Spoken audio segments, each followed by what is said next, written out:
బరాకా అణు విద్యుత్ కేంద్రంపై డ్రోన్ దాడి ఇరాక్ భూభాగం నుంచి జరిగిందని యుఏఈ రక్షణ మంత్రిత్వ శాఖ తెలిపింది. ఇరాన్ మద్దతున్న షియా మిలిటెంట్లు ఈ దాడులకు పాల్పడి ఉంటారని అనుమానం వ్యక్తం చేసింది.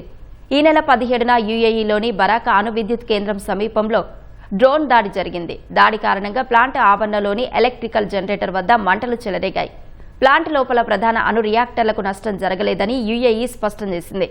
ఇరాన్పై ఇజ్రాయెల్, అమెరికా దాడులకు వ్యతిరేకంగా ఇరాక్లోని షియా మిలిటెంట్లు అరబ్ దేశాలను లక్ష్యంగా చేసుకుని డ్రోన్ దాడులు చేశారు.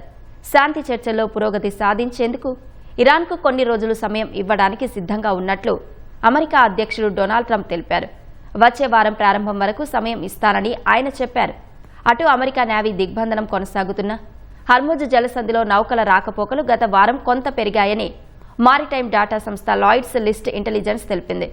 54 నౌకలు గత వారం ఈ జలసంధి గుండా ప్రయాణించాయని వెల్లడించింది. అయితే యుద్ధానికి ముందు రోజుకు 130కి పైగా నౌకలు ప్రయాణించేవని, వాటితో పోలిస్తే ఇది తక్కువేనని ఆ సంస్థ పేర్కొంది.